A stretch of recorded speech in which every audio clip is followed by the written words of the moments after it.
Hi there, and welcome back to Haunting Vales. Tonight's mystery begins with a wedding that never was. On a fog-covered morning, a bride dressed entirely in black walked through the gates of Ravenscroft Manor and vanished before anyone could ask her name. Some say she was a ghost. Others whisper she came to right a terrible wrong. But when a man is found dead on the same grounds, and a single black veil lies beside his body, Hercule Poirot is called to uncover a truth woven in sorrow, jealousy, and revenge. Because in love, as in death, nothing is ever as it seems.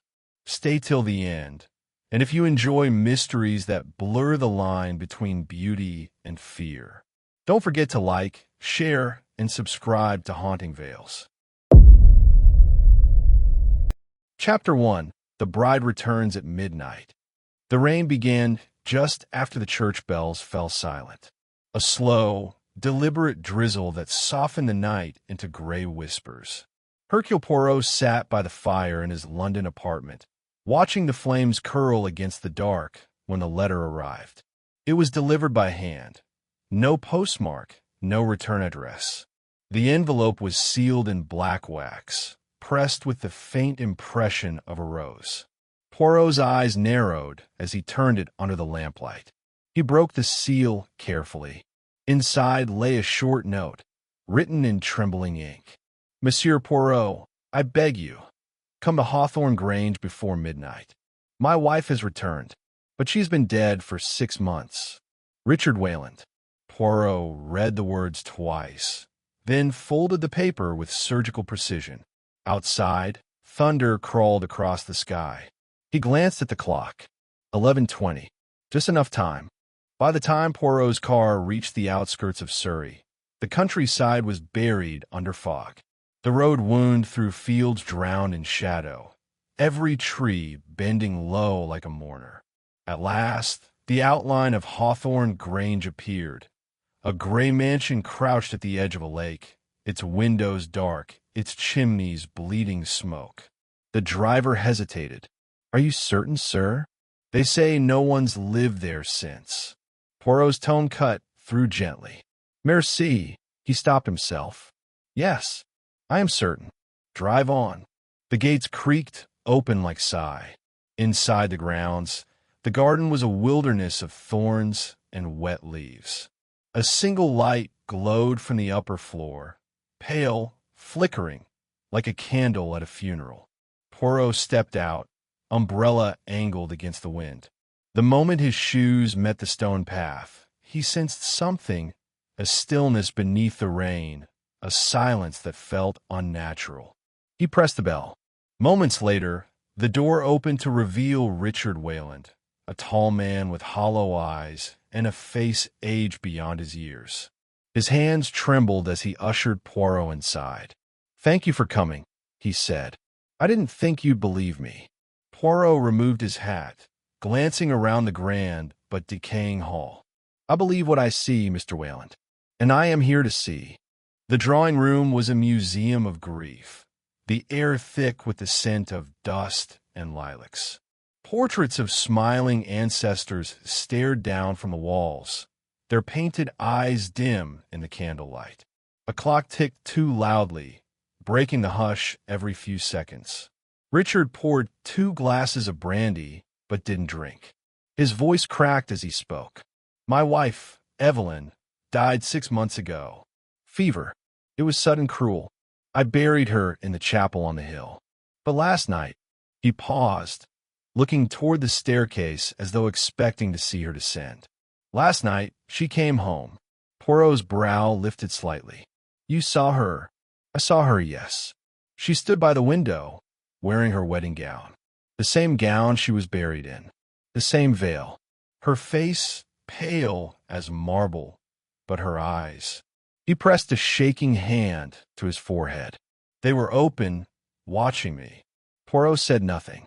He merely adjusted the lapels of his coat, eyes darting around the room. The fireplace, the untouched drink, the muddy footprints by the door, and there, faint scratches on the window pane, as though someone had dragged a ringed finger across the glass. Has anyone else seen her? Poirot asked. Richard hesitated. My maid, Alice. She swears she heard footsteps upstairs around midnight. In a music box in Evelyn's room. It played on its own. Poirot leaned forward. Where is Mrs. Wayland's room? Richard's lips tightened. I locked it after the funeral. No one's been inside since. Then, said Poirot softly, we shall begin there. They climbed the stairs together, each step echoing like a heartbeat through the hall. At the top, the corridor stretched long and narrow, lined with portraits and covered mirrors. A cold draft whispered through the cracks. When they reached the final door, Richard hesitated. His hand hovered over the key. Are you certain you wish to see this, Poirot? Poirot's expression didn't change. The dead do not walk, Mr. Wayland. But someone does. The lock turned. The door opened with a groan. The air inside was colder than the hall, heavy with the scent of dried flowers and something faintly metallic. The room was frozen in time, the bed untouched, the vanity coated in dust. And there, on the chair before the window, lay the wedding gown. It was draped as though waiting to be worn again, white silk dulled by age, the veil folded neatly beside it. A single black rose rested on the cushion. Richard stepped back. That wasn't there before. Poirot approached the dress, studying it with careful eyes. He noted the faint streaks on the fabric. Not dirt, not mold. Mud. Fresh mud. He crouched slightly. The hem was damp. Mr. Wayland, he said quietly, tell me, who has access to your wife's grave? No one, Richard said quickly. The groundskeeper, perhaps, but he's been ill for weeks. Poirot's gaze flicked to the window. The rain streaked against the glass. Below, he could see the chapel on the hill, its cross gleaming faintly through the fog. He turned back. Did your wife wear any jewelry when she was buried? A gold ring. Her wedding band. Poirot nodded once. Then, with a gloved hand, he lifted the veil. A faint metallic clink echoed in the silence. There, tangled in the lace, was a ring. A wedding band. Mud-stained. The initials EW engraved inside. Richard's face drained of color. Good God! Poirot's eyes narrowed. Indeed, later that night, Poirot stood by the window, watching the reflection of the lake. The fog had thickened, and the moon was only a smear behind it. From somewhere outside came the faint cry of an owl, and then a sound, soft, barely audible, footsteps, slow, deliberate, coming from the hallway. Poirot's hand moved to his cane. The steps stopped just outside the door. Richard froze, staring at him. It's her. It's Evelyn. Poirot raised a hand for silence. The door creaked open. A figure stood in the threshold, slender, dressed in white. The veil shimmered faintly in the candlelight. Richard whispered, Evelyn. The figure turned its head. Through the veil, a pale face appeared, ghostly, yet real. Poirot stepped forward, eyes unblinking. He studied the way the dress clung, the faint trace of mud along the hem, the rhythmic tremor of her breath. Mrs. Wayland, he said softly, or should I say, whoever you are. The figure froze. Then suddenly, it turned and fled down the hall. Richard shouted, Stop her! But Poirot was already moving. His shoes struck the floor like gunshots as he followed the echo of her footsteps through the twisting corridors. She moved fast, down the stairs, through the shadows, out into the storm. By the time Poirot reached the garden, the figure was gone. Only the night remained, and the faint imprint of bare feet in the mud, leading toward the lake. Morning came gray and heavy. The police arrived soon after, searching the grounds, dredging the edges of the water. But no trace of the woman was found. Poirot stood on the terrace, his expression unreadable. Beside him, Richard trembled.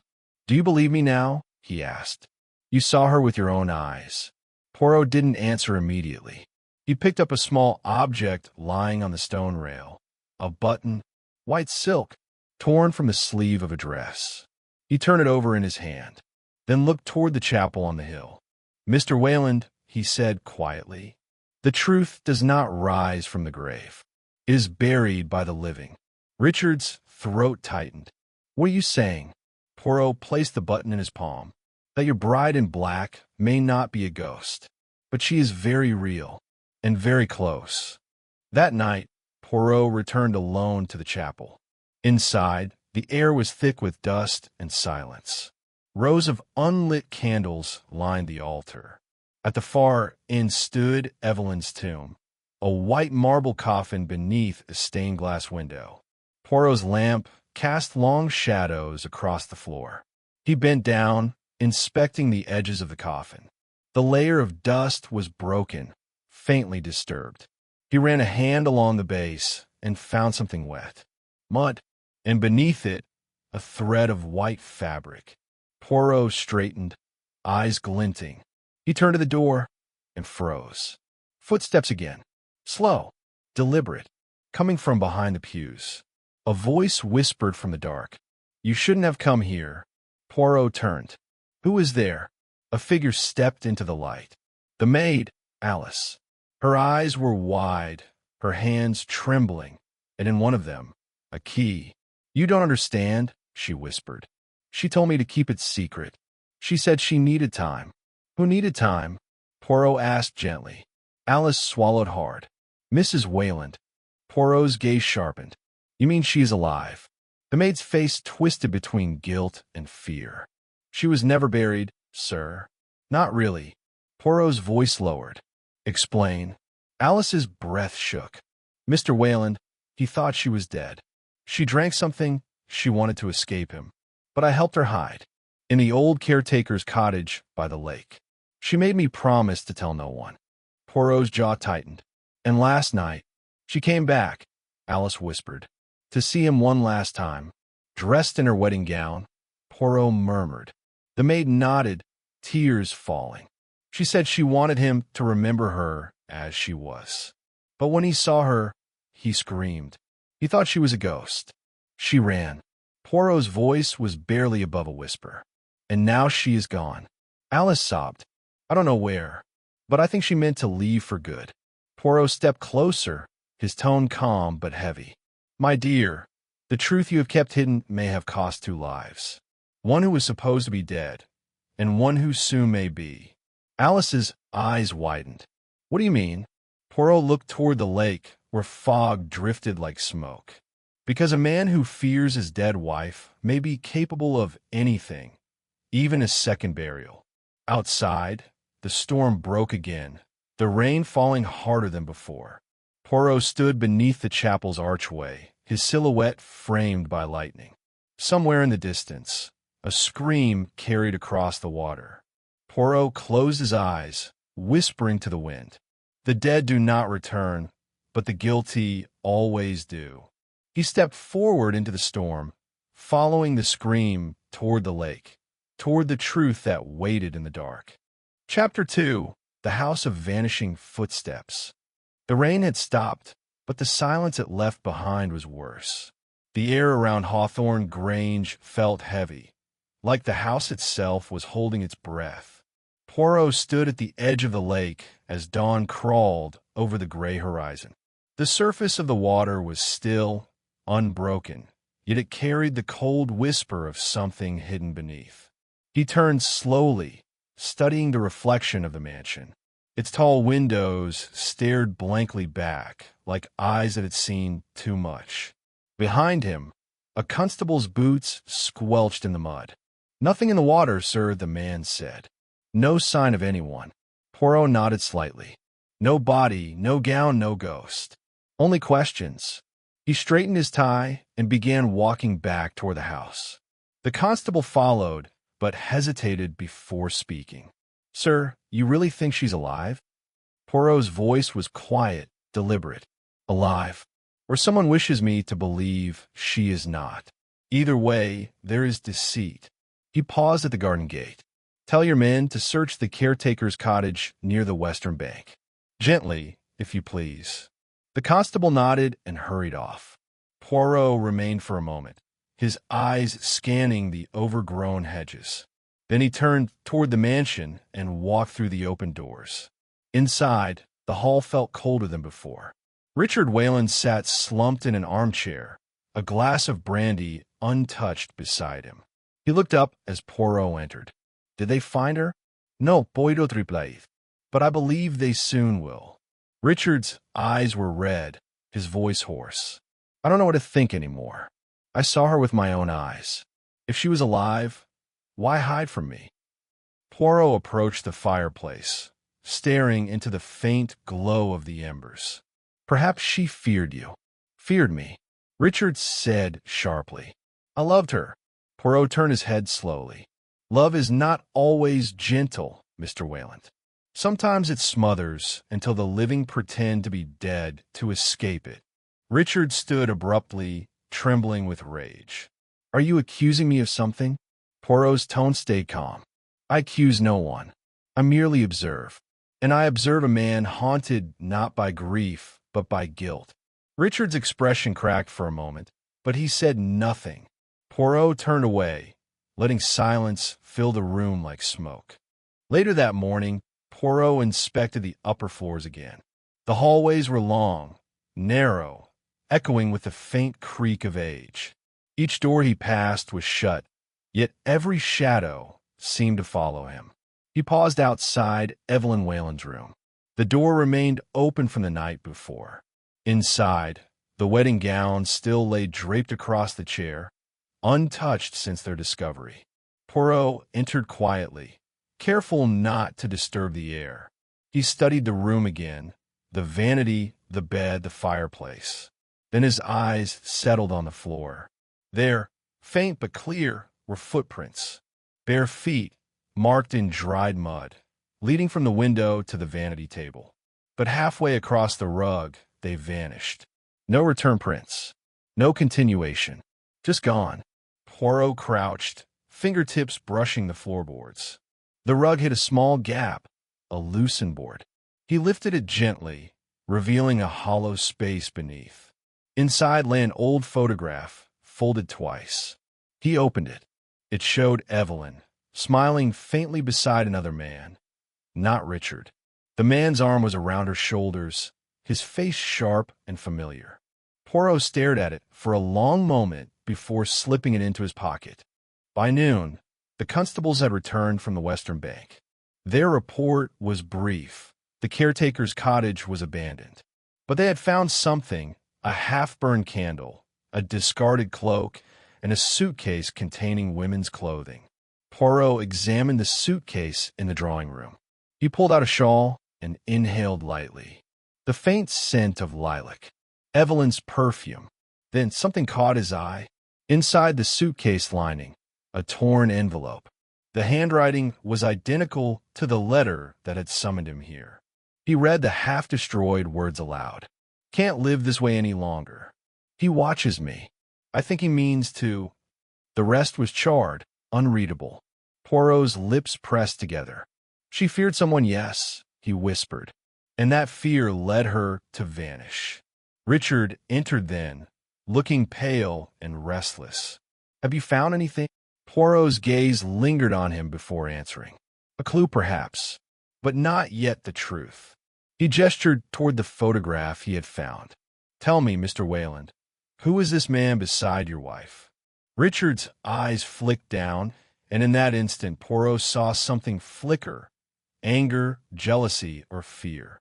It was gone almost as soon as it appeared. That's Dr. Harrington, he said finally. A family friend. He treated Evelyn during her illness. Poirot nodded slowly. A doctor. A friend. Tell me, did you trust him? Richard hesitated. Of course. Evelyn spoke highly of him. Poirot placed the photograph on the mantelpiece. And yet she wrote to him, not you, in her final days. Richard's face tightened. You think he had something to do with her disappearance? I think, Poirot said softly, that your wife may have been trying to escape two men instead of one. Richard's eyes narrowed. You're twisting this into something it's not. Perhaps, Poirot replied. Or perhaps I am untwisting what has already been bent. As afternoon faded into dusk, Poirot walked the grounds alone. The mist had returned, curling around the hedges like smoke. He followed the path toward the caretaker's cottage, his shoes crunching softly on the gravel. The door to the small stone house hung slightly ajar. Inside, the air smelled of damp wood and candle wax. The furniture was sparse: a chair, a table, a narrow bed. Poirot ran a hand over the table's surface. A thin layer of dust, except for one clean circle where something had been recently placed, perhaps a lamp. He noticed footprints in the dust, leading toward the back wall. A wardrobe stood there, old and warped. He opened it. Empty, but the floor beneath it moved. Poirot knelt and lifted a small trapdoor. Below, darkness. A hidden cellar. He lit a lantern from the shelf and descended carefully. The steps creaked, the air growing colder with each one. At the bottom, he found a small underground chamber, stone walls, a dirt floor, and a single candle stub burned almost to the end. And beside it, a folded sheet of paper weighted by a locket. Poirot unfolded it. The writing was Evelyn's. "If anyone finds this, please forgive me. I cannot return to that house. He will never let me live in peace. I must disappear before he finds me again." Poirot's eyes moved to the locket. He opened it gently. Inside was a small photograph of Richard. He closed it, the metal cold against his palm. "The living always fear the dead," he murmured, "but sometimes it is the living we should fear most." When Poirot returned to Hawthorne Grange, the evening shadows had deepened. Candles flickered in the hall, throwing long shapes across the floor. Richard was waiting by the fire. "I was beginning to think you'd left," he said. Poirot hung his hat on the rack. "And abandon a mystery unfinished? Never." Richard poured 2 drinks, his hands unsteady. "I've been thinking about Evelyn. If she's alive, perhaps she's lost. Confused. Maybe she doesn't even remember me." Poirot accepted the glass, but didn't drink. "Perhaps she remembers you all too well." Richard frowned. "What do you mean?" Poirot set the glass down and looked him squarely in the eye. "I mean that your wife lived in fear of you, Mr. Wayland. The fear that drove her to fake her death." Richard's laugh was hollow. "That's absurd. Is it?" Poirot asked quietly. "She wrote a letter begging for help. She hid near the lake. She returned only to be chased away in terror. Why would she do that, unless she knew what awaited her?" Richard stood slowly, his face pale. "You have no proof." "No," Poirot admitted, "but I have understanding, and that is enough for now." He turned toward the window, where the night pressed against the glass. "I will find her, Mr. Wayland, before someone else does." That night, Poirot couldn't sleep. He walked the dark corridors of Hawthorne Grange, listening to the faint ticking of the clocks, the drip of water from the roof, the whisper of wind in the chimney. And then, faintly, a sound. Footsteps. Slow, soft, coming from the upper floor. Poirot followed quietly, his cane tapping once with each step. The sound led him toward Evelyn's room. The door stood open again. The gown was gone. Poirot's eyes moved to the window. It was unlatched, curtains stirring in the wind. He leaned closer and saw it, footprints on the windowsill, leading downward onto the ivy below. Outside, a shadow moved near the lake. He caught the faint gleam of white fabric vanishing into the fog. Without hesitation, he hurried downstairs and out the front door. The wet grass squelched underfoot as he followed the figure through the garden. "Mrs. Wayland," he called. The shadow froze, then turned. Her face was pale, lips trembling. "Please," she whispered, "don't let him find me." Poirot raised his hand gently. "You are safe now. No one will harm you." But before he could step closer, a voice cut through the darkness. "Evelyn." Richard stood at the edge of the path, his face lit by the lantern he carried. Evelyn gasped, taking a step back. "Stay away." Richard's voice cracked. "I thought you were dead. I thought I buried you." Poirot stepped between them. "Enough. She does not wish to see you." Richard's eyes burned. "You don't understand. She left me. She made me a fool before everyone." Poirot's tone hardened. "And so you buried her alive in memory, to keep her yours forever?" The wind howled across the lake. Evelyn clutched her cloak tighter. "Please," she said, her voice breaking. "I never wanted it to end this way." Richard took a step forward, then another. Poirot moved closer to Evelyn, his arm shielding her. "Mr. Wayland," Poirot said quietly, "do not take another step." For a moment, time seemed to stop. The three of them stood in the fog, breath misting in the cold air. Then, a shout from the distance. A constable's voice. "Sir, stay where you are." Richard turned sharply, startled by the noise. Evelyn flinched, stumbled backward, and in that instant, her foot slipped on the wet ground. Poirot reached for her, but she fell, down the slope, toward the water's edge. He ran after her, but she was already at the lake's border, clutching the muddy shore. Poirot grasped her arm, pulling her up. "You are safe," he said. "It is over." She looked at him, tears mixing with the rain. "No," she whispered. "It's never over." Her gaze drifted toward Richard. He stood motionless, staring at her, then turned and fled into the mist. Poirot watched him vanish, the echo of his footsteps fading into nothing.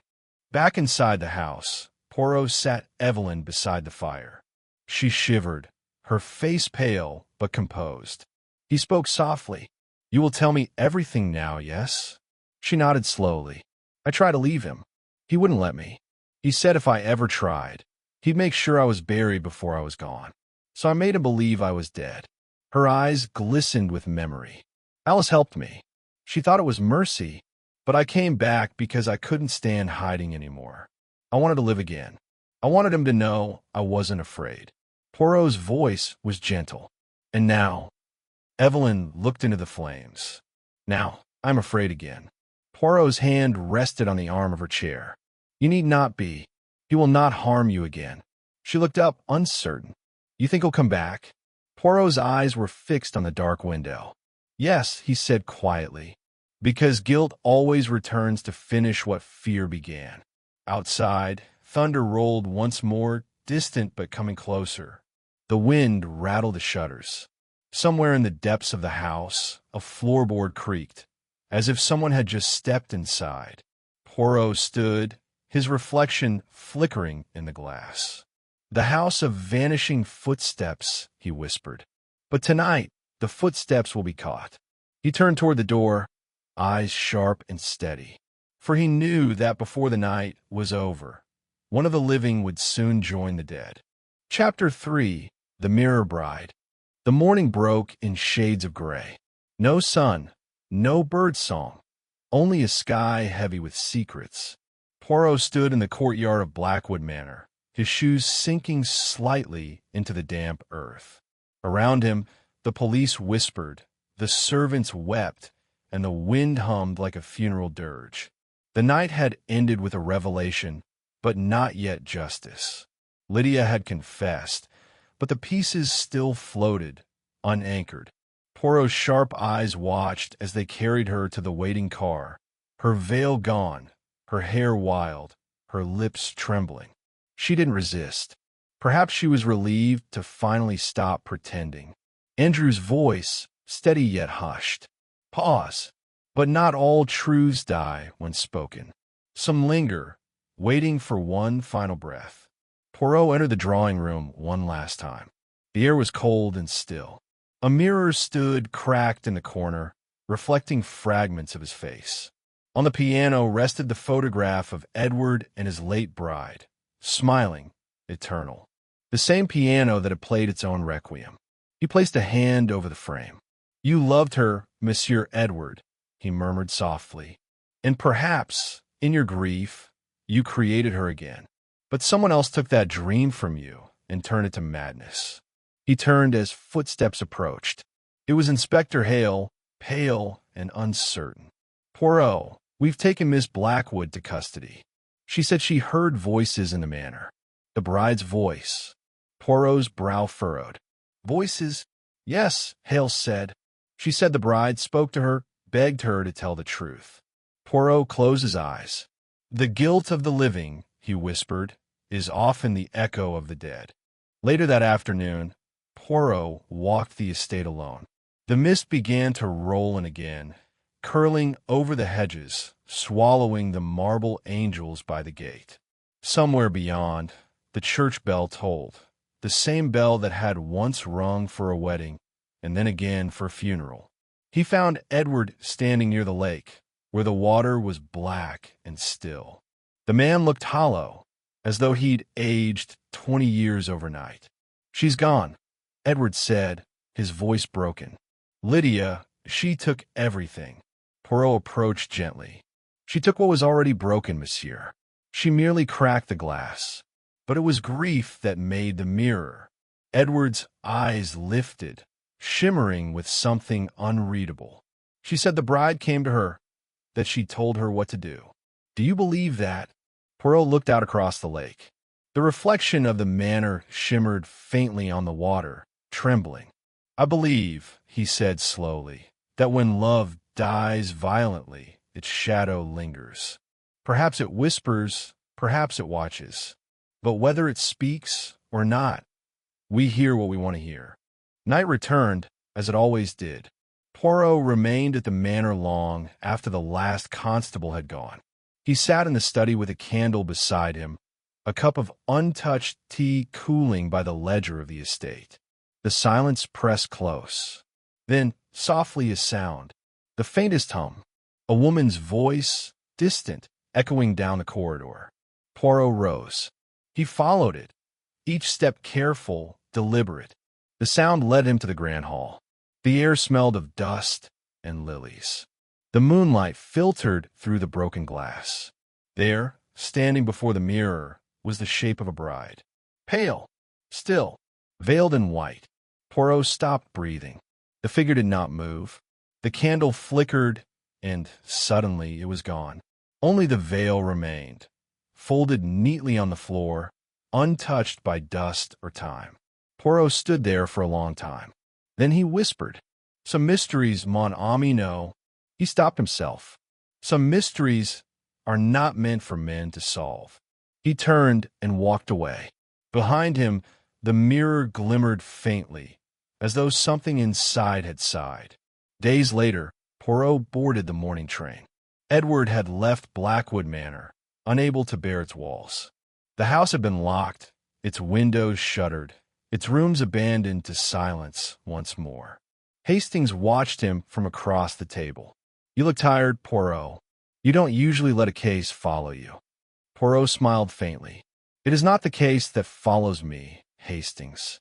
It is the face of the bride, the one that reminds me that even logic has limits." "Do you think the apparition was real?" Hastings asked. Poirot looked out the window, where fog chased the countryside like drifting ghosts.